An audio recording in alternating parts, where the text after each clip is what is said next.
The world's population may have recently exceeded 8 billion, but it's a deceptive number. Not only is growth unevenly distributed, but in so many countries, population is in decline, in some cases, steep, deep decline.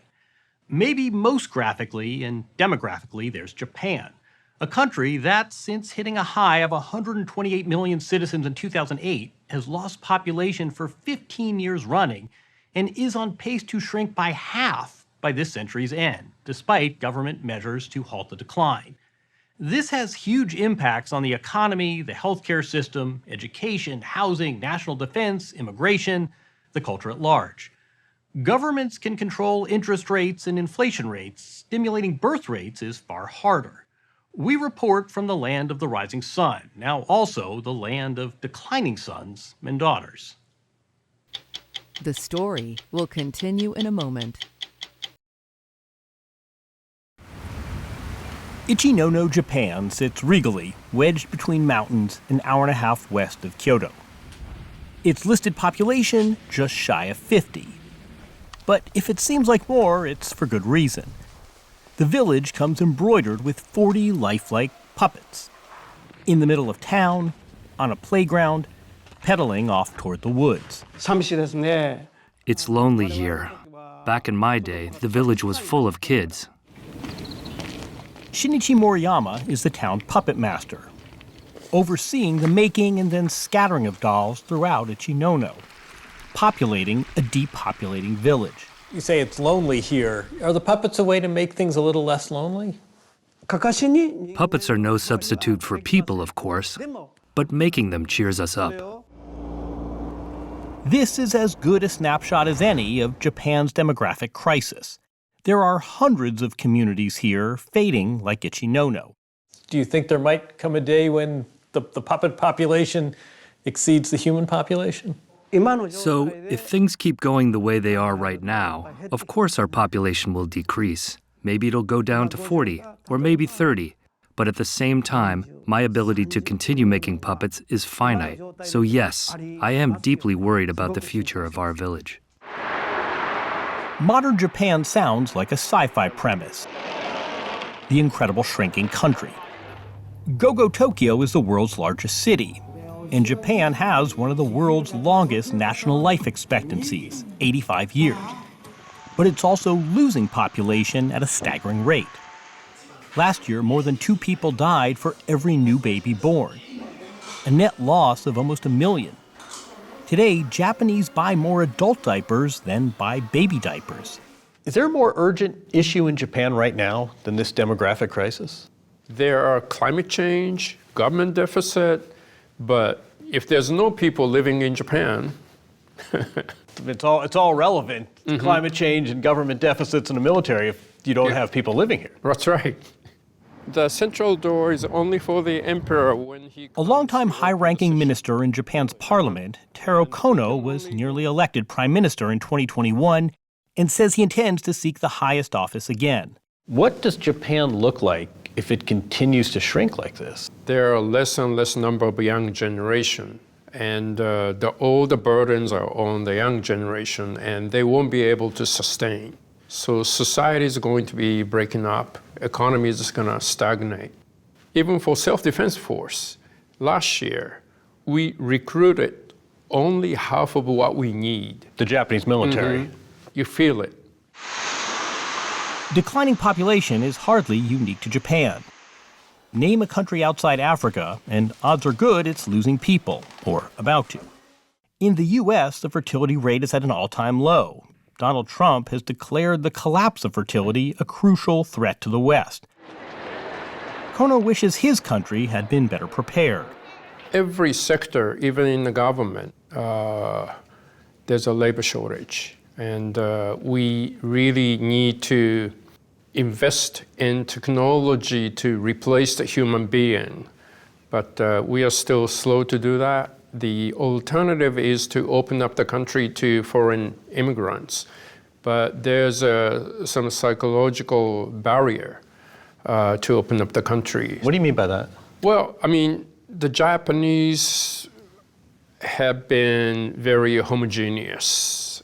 Many Japanese don't know how to deal with non-Japanese living in the society. Japan is also the world's fourth largest economy. Can it continue to be a power like that if the population keeps declining? Nope. In part, Japan's declining demographics owes to a spike in the success of women in the workforce. And in Japan, a famously punishing work culture, coupled with a men-first social culture, makes it all the more difficult to balance career and family. Still more so amid a persistently stagnant economy. Up through the 1980s, the bubble years, Japan had omiai. They had arranged marriage. You know, the corporate guys would marry the office ladies, and this was all set up. It's gone now. And the office ladies make more money than the corporate guys. So now you have this shift in economics that has not been reflected in social norms. Roland Keltz is a Japanese-American writer. He's married, but he's well aware that he's the exception. In 2023, fewer than 500,000 Japanese couples married, the lowest number since 1917. I'm not sure other societies in the world have an implosion of marriage. Well, Japan's, I think, ahead of the game. Japan's where we're all headed. Do you think this is a harbinger? I do. Yeah. I do. I think it's a canary in a coal mine. It doesn't help Japan's marriage rates, and therefore birth rates, that a growing number of businesses now cater to the rise of parties of one. I mean, you and I are not supposed to talk to each other over this thing. We met Keltz at a ramen joint designed specifically for dining in solitude. There's single karaoke,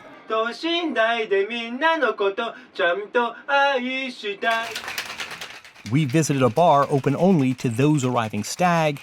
Arigato. There are solo weddings, replete with professional photo shoots. But that's not all. Lately, alternative romance is highly in vogue. Just as robots today are helping ease some of the national labor shortages, inanimate objects are also making their way into the bedroom. We met Akihiko Kondo, who told us he sleeps alongside the anime character Miku, whom he married in a formal ceremony in 2018. He's one of thousands of Japanese who unashamedly say they are in a monogamous romantic relationship with a fictional character. Staggeringly, or maybe not, almost half of the country's millennial singles, ages 18 to 34, self-report as virgins, compared to barely 20% in the U.S. And of course, less human copulation means less human population. AI, relationships, they're going to get better and better and better, and they're going to supersede, in some ways, real physical relationships. To foster human relationships, the Tokyo government has taken action. Yuriko Koike is the city's governor. We are promoting for matchmaking by artificial intelligence. Tokyo government is playing omiye, playing matchmaker. That's right. Yes, the Japanese capital city has launched its own dating app. Is it working? Yes, it's working, and number of application is more than we expected, 3 or 4 times. Tokyo is also set to introduce a 4-day work week for government employees, designed to help working mothers and hopefully boost birth rates. When the bubble economy was boosting, there was a commercial advertisement, work 24 hours. But the longer we work, the less children we have. So demography is one of the biggest national issue that we have to tackle. But the Japanese government has rolled out a number of programs to address this declining birth rate. Are any of them working? The total fertility rate for 2024 was reported to hit an all-time low. The continuing slide in the birth rate clearly indicates our current policy isn't working at all. Until last year, Hanako Okada, now 44, was a lawyer in Tokyo and primary caregiver for her 2 children. Overworked and underfulfilled, she ran for parliament on a platform of trying to alter the culture for women, even breaking down in tears on the campaign trail describing her stress. I remembered how tough it was to raise my child, and I burst into tears. It was overwhelming. And viewers probably thought, I'm a politician who gets what ordinary people have to deal with. It was effective. She won unexpectedly, and Hana-san, as she's called, is now something of a political change agent. She says confronting the population problem requires not dating apps and shortened work weeks, but a sweeping mindset change.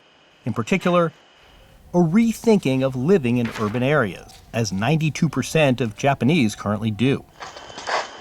She practiced what she preaches, moving back to her rural hometown of Aomori, a northern prefecture known for its apple orchards, but one that is rapidly aging, rapidly losing people. Built for 600 students, this Aomori Middle School is now only one-third filled. They still learn the traditional shamisen, but there are too few kids to field a soccer team, and a competitive snowball fight means recruiting a visiting ringer. Oh, nice! Why'd you return? Aomori is my hometown. The precipitous drop in population and vitality of this city is deeply troubling, not just personally, but from a national perspective. If our regions collapse, it imperils our country's strength. I thought we can't allow the situation to go on. You've seen the math, I'm sure. Do you believe Japan can overcome this population crisis?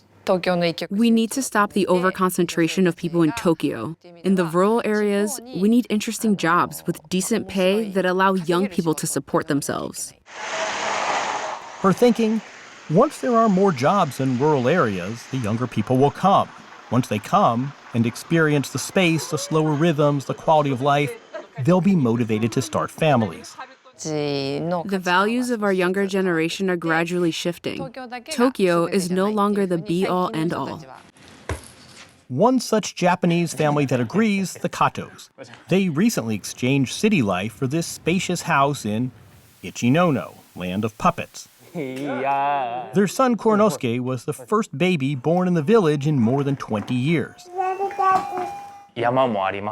We've got a mountain and a river to explore. We make our own toys and grow our own vegetables. For a kid, there's plenty of ways to have fun here. You're happy here. Yes, I truly enjoy this lifestyle. The Katos hope others will follow, that Koronosuke will have friends and classmates among all the town's dolls. It takes us back to our roots. I want Japanese people to become more aware of this lifestyle, which is closer to our traditional way of living. It might be a traditional Japanese lifestyle, but amid a population decline, it will be in a smaller, lonelier, and fundamentally different Japan.